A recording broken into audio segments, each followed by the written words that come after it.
자, 안녕하세요. 박병호입니다. 안녕하세요. 예. 또 박수를 또 쳐주시니까 또 몸둘 바를 모르겠습니다. 자, 우리 지난 시간에 우리가 대항력과 우선 변제권 이런 걸 이제 배운 것을 연습 삼아서 연습 문제들 몇 문제 해보다가 말았는데요. 다시 한번 이제 정리해서 얘기를 말씀을 먼저 드리고 가면 자, 우리가 부동산 경매라는 걸 합니다. 자, 지금 여러분들이 공부하는 거 배우는 거는요, 쉽게 얘기하면 분석이에요. 분석, 그쵸? 분석 그러면 뭐에 대한 분석이냐? 결론적으로 물건에 대한 분석입니다.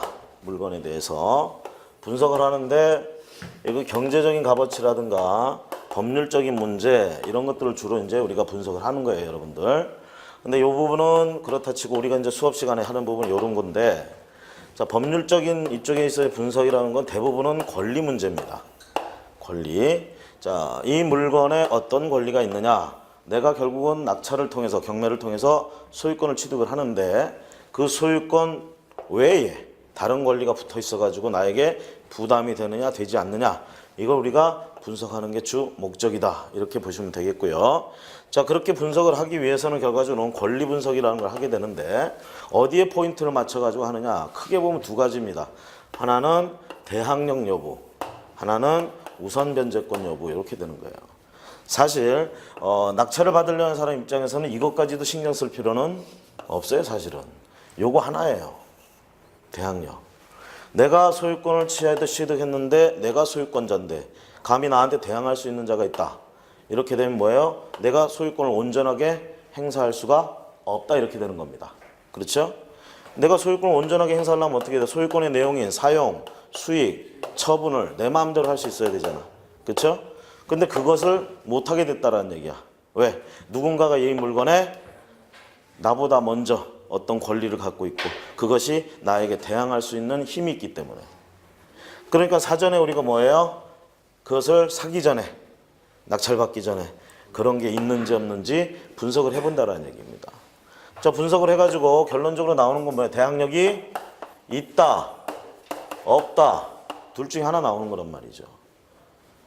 그럴 때 이제 일단 기본적으로 어떻게 합니까? 대항력이 없는 물건에 우리가 접근을 하는 거죠.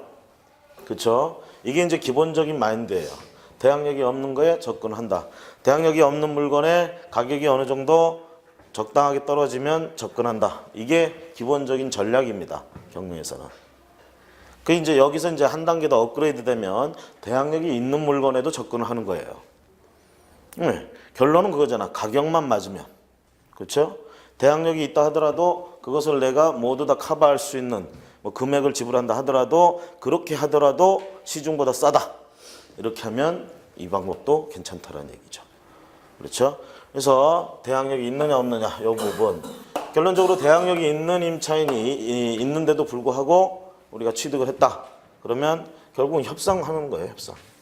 근데 협상도 그렇게 길이 오래 가진 않아요. 그 대항력이라는 게 권리 가액이라는 게 다 정해져 있기 때문에 그만큼 이미 분석 다 하고 계산하고 들어갔잖아.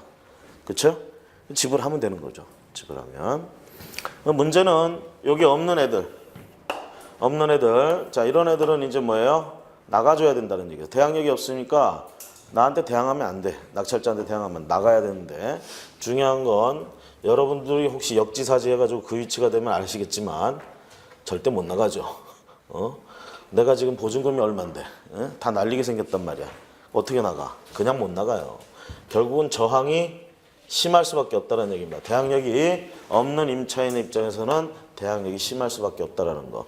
그러면 그때 그나마 그런 저항이 좀 덜 하느냐 많이 하느냐 이런 걸 가늠해 볼 수 있는 게 이거예요. 우선 변제권이 있고 배당 순서가 어떻게 되느냐, 이 부분이에요.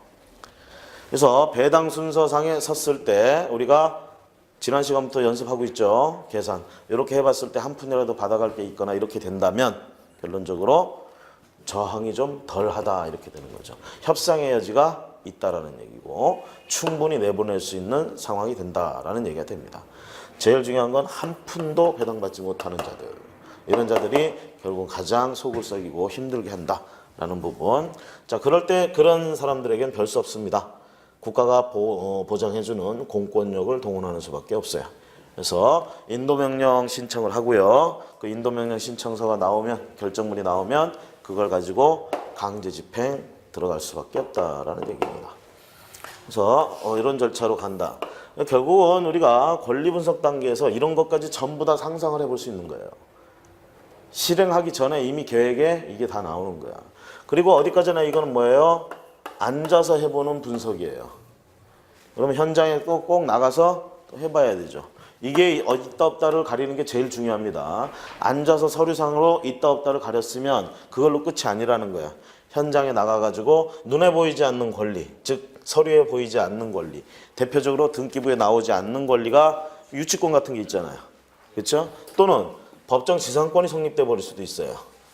이런 거는 현장에 나가서 꼭 확인을 해 주셔야 된다라는 거. 그러면 물건으로 치면 건물하고 토지 이렇게 크게 두 가지가 있잖아요. 부동산에. 그럼 건물 쪽에서 특히 많이 문제되는 게 유치권 얘기예요. 토지 쪽에서는 법정 지상권 문제인데 여기도 유치권 문제가 또 많이 불거집니다. 심지어는 그런 경우들이 있어요. 유치권은 공사대금하고 채권. 자, 유치권도 어차피 채권을 담보하는 담보 물건이잖아. 그러면 유치권이 담보해 줄 수 있는 채권은 공사대금 채권하고 비용상환 청구권이 두 가지라고 그랬어요. 그 비용은 또 필요비와 유익비 이렇게 나눠진다고 그랬죠. 요것만 담보할 수 있어. 간단하게 얘기하면 유치권은. 그거 외에 채권을 담보하는 건 거의 인정해주지 않아요. 그런데 어디에 보면 토지가 이렇게 경매 나왔단 말이야. 토지가. 빈 땅이에요 지금. 그 등기부상에 보면은 뭐 건물 등기부도 없으니까 건물이 없는 거 아니야. 조심하실 건 미등기 건물이라는 게 있어요. 우리가 앉아가지고 등기소에 가서 인터넷 등기소에서 등기부를 발급받습니다. 토지 집원 땅 넣으면 토지 등기부는 나와. 근데 건물 등기부는 안 나와. 건물이 있는데. 왜? 미등기 건물이니까. 건물 미등기하고 있으면 안 나와요. 그러니까 앉아서 해보는 건 한계가 있다는 거야. 어쨌든 이걸 보고 서류를 보고 그 다음엔 현장에 나가봐야죠. 그렇죠? 현장에 나가서 건물이 있으면 이 건물은 독립한 물건으로 취급이 돼요. 그러니까 이 건물이 이 토지에 서 있을 수 있는 힘이 있는지 없는지, 즉 지상권 여부를 파악해봐야 되는 거고, 그 다음에 건물은 없는데 그런 경우가 있어요. 여기 터 파기, 건물 지으려고 터를 팠어. 그리고 철근이 박혀있어 지금. 공사하다가 지금 중지한 거예요 지금. 이 토지가 경매 나왔어. 자, 그러면 이거 건물이라고 볼 수 있느냐 이 얘기죠. 좀 전에 얘기했잖아. 건물이 있다 그러면 법정지상권이라 이게 문제가 된다고 그랬죠. 근데 이게 지금 철근 콘크리트 몇 개가 이렇게 박혀 있는데 이게 건물이에요? 이걸 건물이라고 하나? 건물. 어떤 게 건물이냐 이게 이제 또 문제겠죠? 지붕이 있어요. 이게 우리가 건축법상으로는요, 건물이라 그러면 이렇게 이걸 건물이라고 그래요. 지붕 있고 기둥 있고 벽 있으면, 주벽 있으면. 이게 건축법상이고 민법에서는 건물에 대해서 정의를 따로 안 해놨어요. 규정에. 그래서 판례가 뭐라고 그러냐? 판례가 이렇게 얘기합니다. 지붕 있고 기둥 있고 주벽 있으면 건물이다. 독립한 물건이다. 그러니까 다소 완공이 덜 됐더라도 이 세 개가 갖춰지면 건물이에요. 독립한 물건이에요. 그 건축법의 규정을 거의, 개념을 거의 인용한 거야, 판례도. 그렇게 인정을 해주면 돼. 지금 여기 뭐라고 그랬어요? 기둥만, 철근만 박혀 있는 거예요, 지금. 이걸 건물이라고 볼 수 있느냐, 이거죠. 아닙니다. 이게 건물이라 그러면 우리가 공사대금 채권이 이런 문제를 얘기할 수 있고, 이것 때문에 유치권 행사한다, 이게 말이 돼요. 근데 이게 철근 콘크리트만 이렇게 있어버려. 그럼 법정지상권 문제는 일단 건물이 아니니까 안 되잖아. 그렇죠? 이랬을 때 이게 의외로 이게 유치권을 인정해주는 쪽으로 가고 있습니다. 판례가. 토지에 건물은 없어도 공사는 하고 있었잖아. 그렇죠? 여기에 들어간 비용 때문에 토지를 점령한다. 그러면 유치권을 인정해주는 쪽으로 가고 있으니까, 그래서 이렇게 현장에 나와봐야 된다는 얘기예요. 현장에. 그래서 우리가 지금 여러분들 이거 분석을 이렇게 막 연습하는데 뭐 나름대로 이렇게 저 따라서 이렇게 공부를 해왔는데 막 헷갈린다고 이렇게 말씀하시는 분들도 있고 하는데요. 지금까지 들은 얘기 다 잊어버리시고 딱 이거 하나 생각하세요. 대항력. 대항력이 있느냐 없느냐. 이것만 하나 제대로 하면은 사실은 게임은 끝나는 거예요. 그러면 대항력이 있느냐 없느냐 했을 때 일단 우리가 재산권을 크게 둘로 나눈다고 그랬잖아. 채권하고 물권하고. 그렇죠? 일단 채권은 뭐라고 그랬어? 상대적인 권리라고 그랬잖아요. 그러니까 일단 기본적으로 누군가의 제3자한테 대항할 수 있는 힘이 없는 거야, 걔들은. 하지만 물권에 대한 권리는 뭐라고 그랬어? 절대적인 권리라고 그랬잖아요. 그러면서 배타적인 권리라고 그랬어. 제3자에게 얼마든지 주장할 수 있는 권리이기도 하고, 그 다음에 그러다 보니까 어떻게 해요? 물권끼리는 순서가 중요하다고 그랬잖아. 시간이 중요하고. 채권은 그러지 못하다 보니까 시간 따위가 필요 없어요, 거기는. 시간 아무리 빨리 돈을 빌려줬어도 뒤에 빌려준 놈하고 똑같이 취급당해. 거기는 시간이 필요 없어. 하지만 물권은 그게 굉장히 중요하단 말이야. 왜? 배타적인 힘이 있기 때문에 먼저 생긴 놈이 나중에 생긴 놈을 제껴버릴 수가 있어. 그렇기 때문에 시간이 굉장히 중요하단 말이야. 그렇죠? 그래서 물권은 뭐예요? 시간이 중요하다. 시간 순서대로 어떻게 해요? 배제하는 거예요. 남들을 못 들어오게 막을 수가 있어. 이게 대항력이야, 쉽게 얘기하면. 그렇죠? 그럼 먼저 생긴 놈이 이긴다 이거예요. 물권이 가지고 있는 가장 강력한 힘 중에 하나가 이거야. 대항력. 대항력. 채권은 이런 게 없다고 그랬잖아요. 자, 그럼 보세요. 물권에는 대항력이 있대. 그럼 물권자들은 대항력이 있으니까 그걸로 보호받겠네. 그렇죠? 따로 보호할 필요 있어요, 없어요? 없습니다. 민법에 다 그렇게 적어놨잖아. 그렇게 보호해준다고. 따로 보호해줄 필요는 없어요. 근데 문제는 채권자들이 문제라는 얘기죠. 그렇죠? 채권자들 중에는 집주인을 매개체로 해가지고 집을 간접적으로 사용하는 얘들을 뭐라고 불러 우리가? 임차인이라고 부르잖아. 그렇죠? 임차인들은 임차권이라는 채권을 가지고 있어요. 채권. 채권이라고 아까 뭐라고 그랬어? 상대권이라고 그랬잖아. 집주인이 바뀌면 이 임차권을 가지고 대항할 수 없는 게 원칙이에요. 우리 체제상. 민법 체제상. 그러니까 문제는 법대로 하자면 물권자들은 보호를 받는데 이런 채권자들은 보호를 받지 못하는 게 문제라는 얘기지. 그럼 이런 채권자들 내버려 둘까 그냥? 응? 그냥 뭐 보호를 받든 말든 내버려 둬 그냥? 내버려 두려고 했더니 뭐 이런 사람이 한둘이 아니라며. 예? 대한민국의 대부분의 사람들은 월세, 전세를 산단 말이야 지금. 그쵸? 그럼 이 사람들의 권리가 지금 불안정한 거예요. 대항력이 없다. 보호를 받지 못한다 이거야. 어? 차라리 얘들이 물건을 가졌으면 보호를 받는데 가지라고 해도 못 가지잖아. 주인들이 안 도와주니까. 그래서 얘들만큼은 자, 대한민국에 수많은 종류의 채권이 있지만 그건 다 보호해주는 게 아니라 그중에 주택에 대한 임차권과 상가 건물에 대한 임차권만큼은 보호를 해줘야겠다. 해서 주택임대차보호법, 상가건물임대차보호법이 나오게 되는 겁니다. 아시겠죠? 자, 그렇게 해서 그 법에서는 이제 뭘 주겠다는 거야? 채권이지만 뭐처럼 해주면 되는 거야? 물권처럼 해주면 되겠죠. 그래서 대항력을 주겠다 이렇게 되는 거죠. 대항력. 핵심은 이거예요. 대항력. 그래서 자, 다시 한번 정리하면 주택임대차보호법상 대항력을 갖추려면 대항력이 있으려면 뭐가 있어야 돼? 대항요건을 갖춰야 되죠. 대항요건 뭐라고 그랬어요? 전이 플러스 인도. 그러면 이길 0시, 다음날 0시. 그 다음에 요게 이제 핵심이라고 그랬고 대항력. 자, 이거는 상가건물 임대차로 가면 뭐예요? 사업자 등록 플러스 인도. 그쵸? 그러면 이길 0시. 이렇게 된다고 그랬잖아. 대항요건 갖추면. 대항요건을 갖추면 대항력은 다음날 0시부터 발생한다. 평상시엔 그렇게 얘기를 하지만 요게 요 물건이 경매 들어가면 어떻게 한다고요? 다시 한번 대항력 여부를 판단해야 된다고 그랬어요. 대항력이 있는지 없는지는. 그래서 여러분들 이제 다 외우고 계시잖아. 뭐 말소 기준 등기를 기준으로 해서 대항력이 있는지 없는지를 판단해야 된다. 그래서 말소 기준 등기가 있는데 그 등기 이전에 대항요건을 갖추면 경매에서도 대항력이 있다. 낙찰자한테 대항할 수 있다. 하지만 말소 기준 등기의 대항요건 등기 이후에 대항 요건을 갖추면 말짱 도루묵이다. 대항력이 없다. 나가라고 그러면 나가야 된다. 이 임차는 그렇게 되면 죽었다 살아 깨나도 우선 변제권이 혹시라도 있으면 그걸로 배당을 받는데 목숨을 걸어야 돼요. 목숨 건다니까 좀 그런데 하여튼 그 길밖에 없다라는 얘기죠. 이쪽은.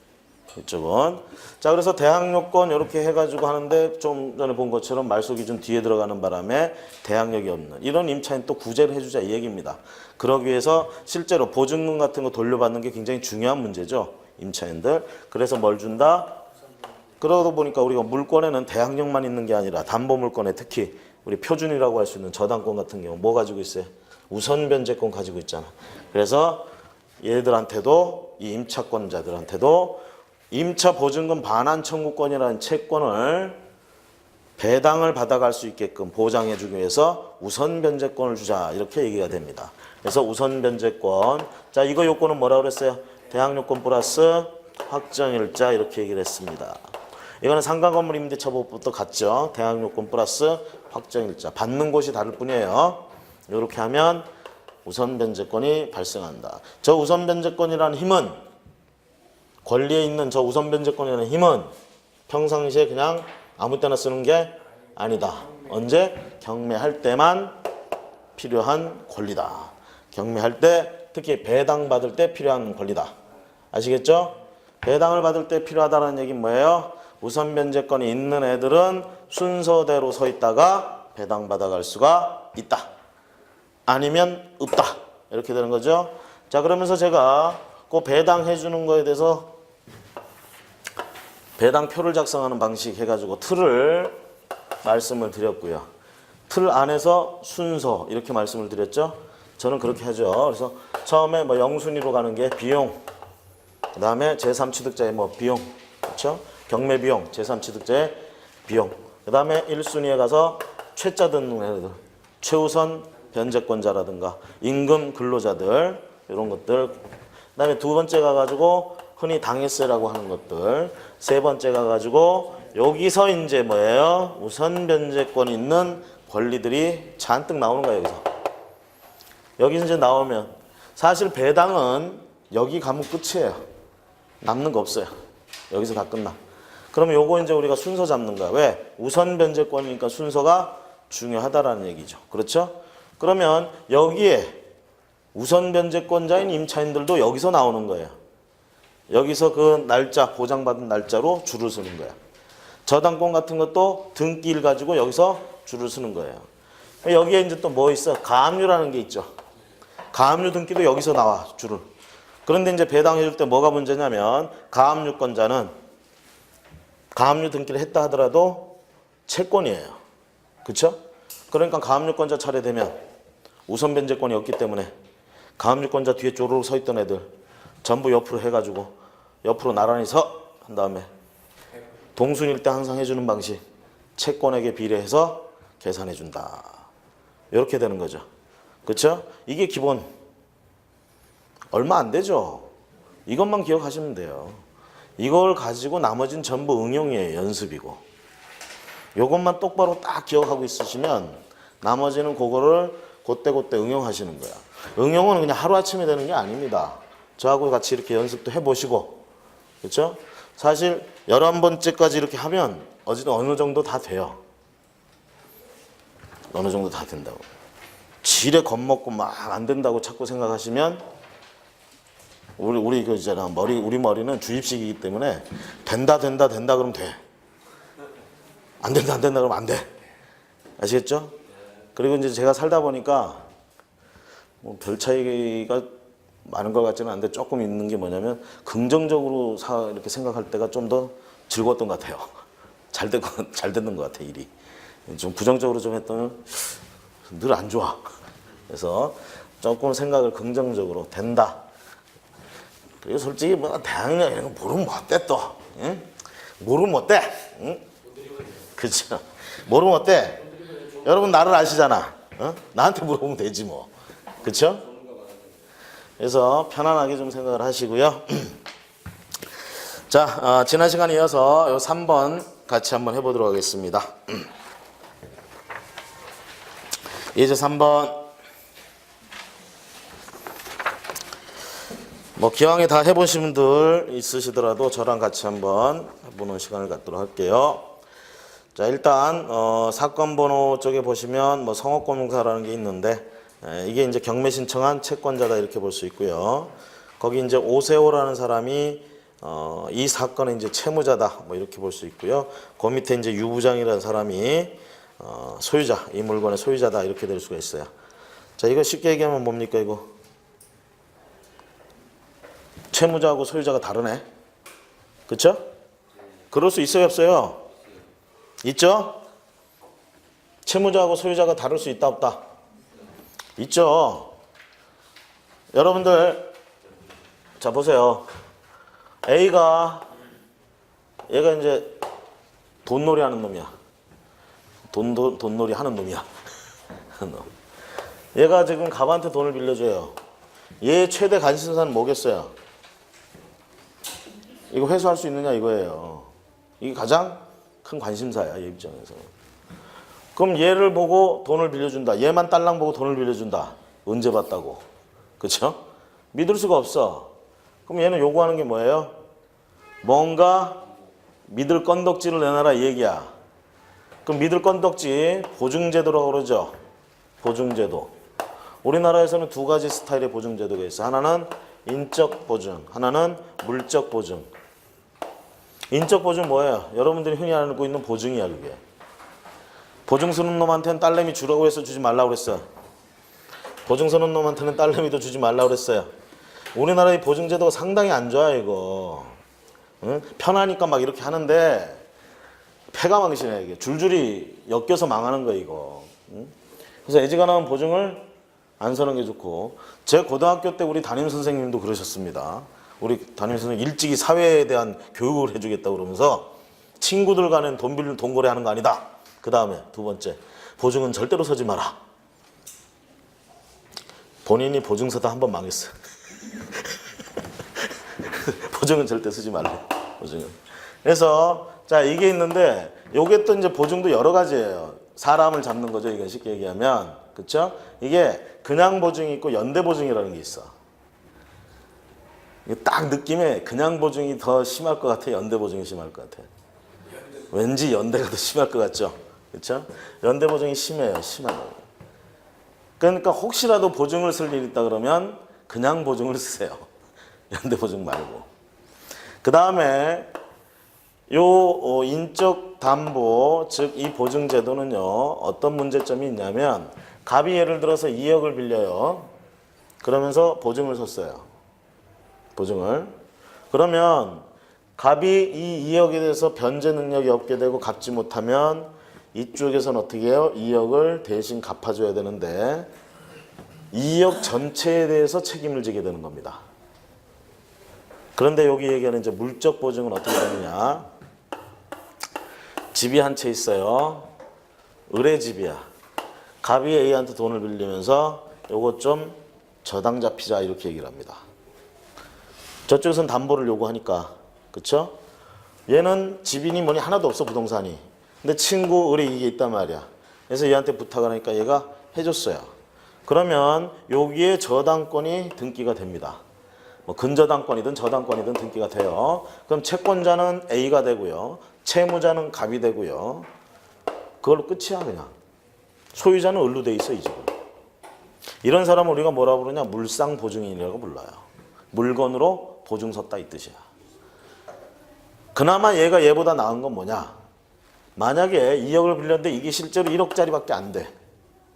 그쵸? 얘 돈 안 갚았죠? 그럼 A가 이거 경매 칩니다. 그래가지고 1억을 다 받았다고 합시다. A가 받아갔다고 해. 나머지 1억 채권 1억에 대해서는 얘한테 책임을 묻지 않습니다.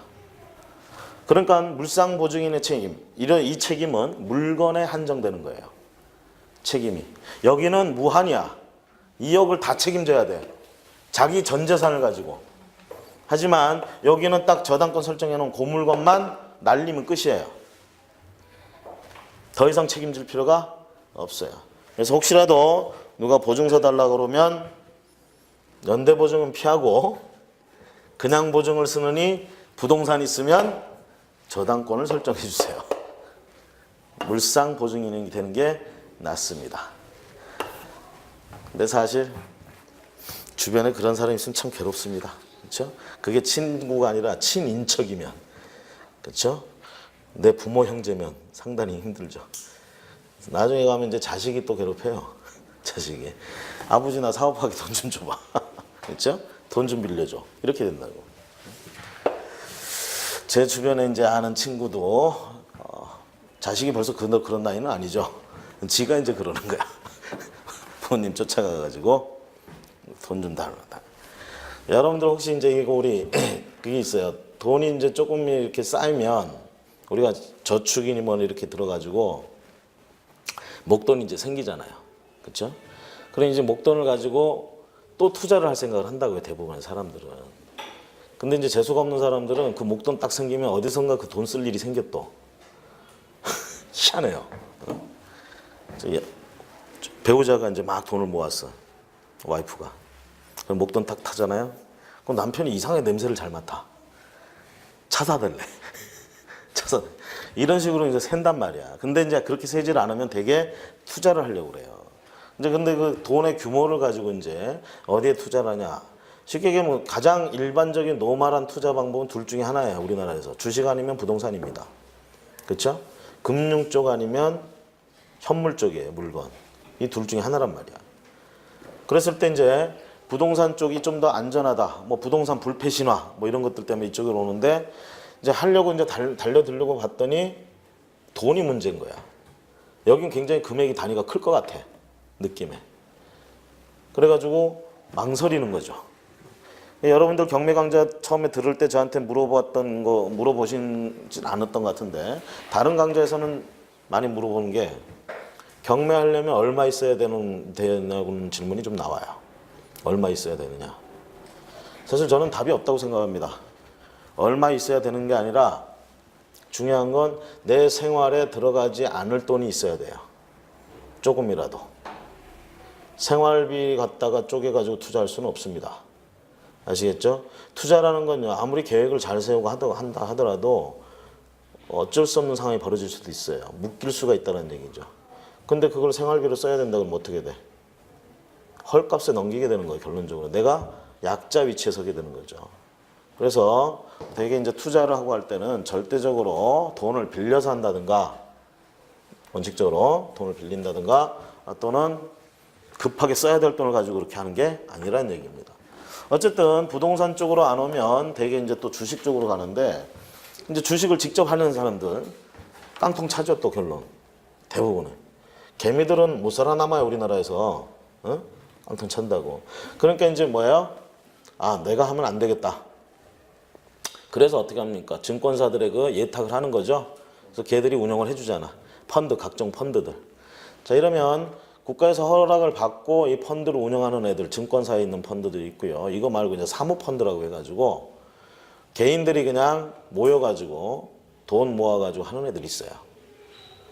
요거는 조심하실 게 유사수신행위하고 이게 문제가 될 수도 있는데, 요거 얘들이 그 징검다리를 살짝 건너면서 돈을 모집을 해.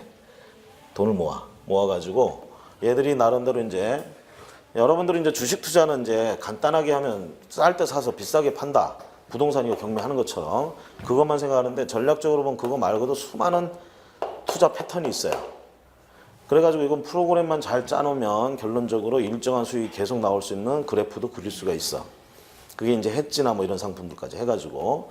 자, 그런데 이제 그렇게 결국은 사모펀드 이렇게 당국의 허락을 안 받고 하는 애들은 그런 거 하겠다라는 얘기예요. 그런 거. 그래서 주식은 그래프가 이렇게 그려져야 돈을 벌어요. 그잖아요.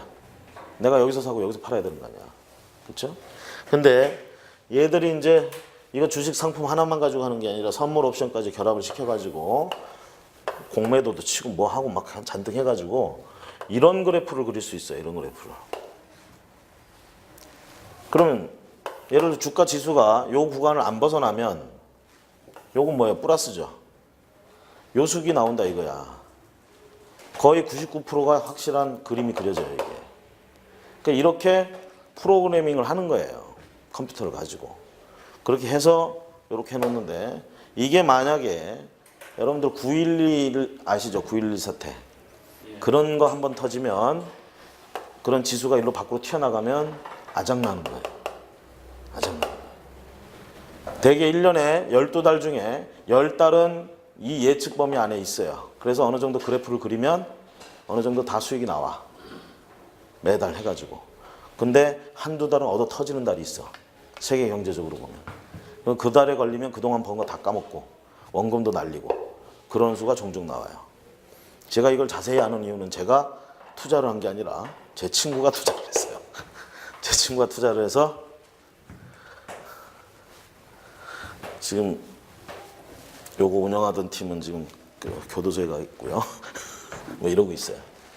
이런 식의 사모펀드나 이런 검은 손들이 여러분들을 유혹할 수도 있습니다.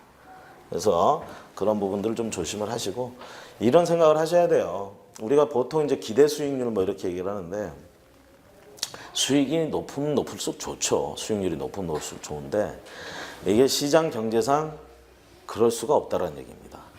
그러면 기대 수익률을 좀 낮춰야 돼요. 낮추고 웬만히 타협을 봐야 돼. 자기 마음하고. 왜냐하면 거기서 과욕을 부리다가 결국은 더 원하다가 망가지는 겁니다.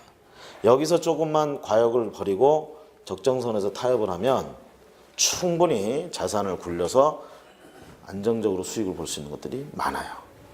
그래서 우리가 지금 경매를 배우는데 이것만 다는 아닙니다. 늘상 말씀드리듯이 다른 것들도 있으니까 이번에 배운 거 이 부분 확실히 하시고 그다음에 다른 것들도 많이 좀 연구하시길 바랍니다.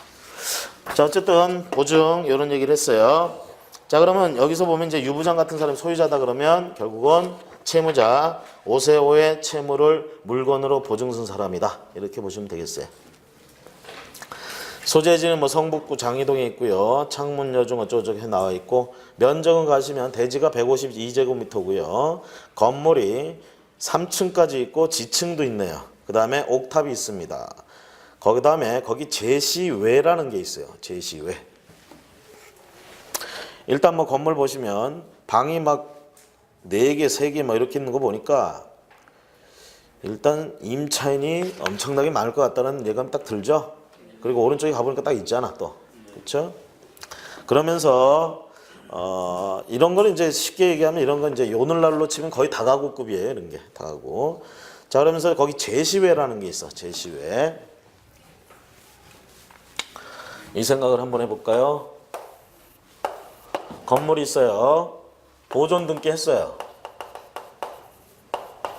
그러면 보존 등기 표제부에 건물 등기부 표제부에 지금 거기 표시해 놓은 것처럼 건물의 층수 그리고 각 건물마다의 면적 이런 게 나오는 게 원칙이야. 그렇죠?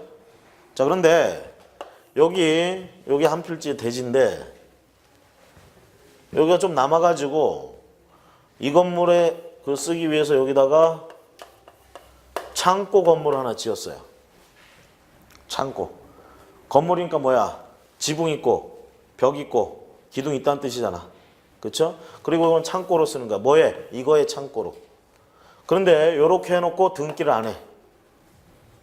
등기를 안 하고 있다고. 이건 미등기죠. 그렇죠?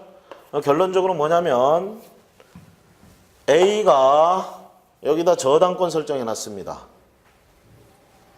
여기다 저당권 설정해 놨어요. 경매 들어갑니다. 얘가 저당권을 실행시켰어. 그럼 경매 시장에 나오는 건 뭐가 나와야 돼? 1번, 2번, 3번 뭐가 나와야 돼? 1번, 2번이 나와야 되죠. 그렇죠? 문제는 근데 저당권의 효력입니다. 저당권의 효력. 저당권의 효력은 여기다 등기가 돼 있어도 이걸 이제 우리가 주된 물건이라고 치면 저당권을 주된 물건에다 저당권을 설정하면 종된 물건에도 저당권이 설정된 거나 마찬가지다. 효력을 미친다 이렇게 얘기를 해요. 아니면 부속 건물일 경우, 부속물일 경우에는 그 부속물을 주된 물건의 소유자가 만들었다 그러면 거기에도 저당권의 효력이 미친다 이렇게 되는 겁니다. 그러니까 주물, 종물 이렇게 얘기를 하는데요. 물건끼리 독립된 물건이 각각. 근데 주종관계에 있는 것들이 있어요. 주종관계. 여러분들 그 저기 카누 아시죠? 배. 노 젓는 배. 배하고 노 사이에는 주물과 종물 관계입니다. 그럼 노가 주물이에요? 웃자고 말씀드렸는데 배가 주물이겠죠. 배가. 그쵸? 노가 종물이야. 그러면 자 배를 팔았어요. 그 배를. 그 돈을 줬는데 배만 주는 거야. 왜 노는 안 주냐 그랬더니 노는 안 팔았다. 배만 팔았다. 자, 이 매매의 효력. 이게 주종관계면요. 주물을 매매했으면 별다른 특약이 없으면 종물도 같이 매매를 한 효력이 있는 겁니다. 그러니까 어떻게 해야 돼요? 노도 줘야 되는 거야. 주물, 종물. 자, 그것처럼요. 부속물도 이 건물의 소유자가 이걸 설치를 했다, 만들었다 그러면 요놈도 저당권의 효력이 여기 미쳐야 되는 거야. 만약에요. 이거를 임차인이나 다른 권한을 가진 자가 자기가 필요해서 주인의 허락을 받고 설치했다 그러면 이건 얘기가 틀려집니다. 하지만 이 건물의 주인이 직접 부속물을 만들었다 그러면 이게 미등기 건물을 하더라도 이게 저당권의 효력이 미친다예요. 저당권의 효력이 미치니까 어떻게 해야 돼? 이 경매 나와야 되겠죠, 이거. 그렇죠? 저당권 실행을 시키니까. 이렇게 나오면 이런 걸 뭐라고 하느냐? 제시외 건물이다 이렇게 불러요. 조심하실 건 제시외 건물이 무조건 다 이렇게 포함되는 거 아닙니다. 이거 지금 이 상태에서는 낙찰 받으면 이것까지 같이 받는 거예요. 하지만 모두가 다 그런 건 아닙니다. 그래서 대개 어떻게 판단을 하느냐? 요놈에 대해서 감정평가가 돼 있느냐 안 됐느냐. 감정평가 보고서를 보고 확인을 하는 거야. 이놈에 대해서 가격이 책정이 돼 있고 그 가격이 전체 감정평가액에 포함이 돼 있다 그러면 이건 낙찰 받았을 때 내게 된다. 자, 그 다음에 등기부상 권리분석에서 근저당 2개 있고 가압류가 2개 나와 있습니다. 그 다음에 임차관계 가보시면 예상대로 임차인이 여러 명 나오고 있어요. 자, 여기까지 하고요. 잠시 쉬었다가 요거 같이 분석하도록 하겠습니다. 쉬는 시간에 여러분들이 쉬셔도 되고 요거 한번 해보셔도 되겠습니다.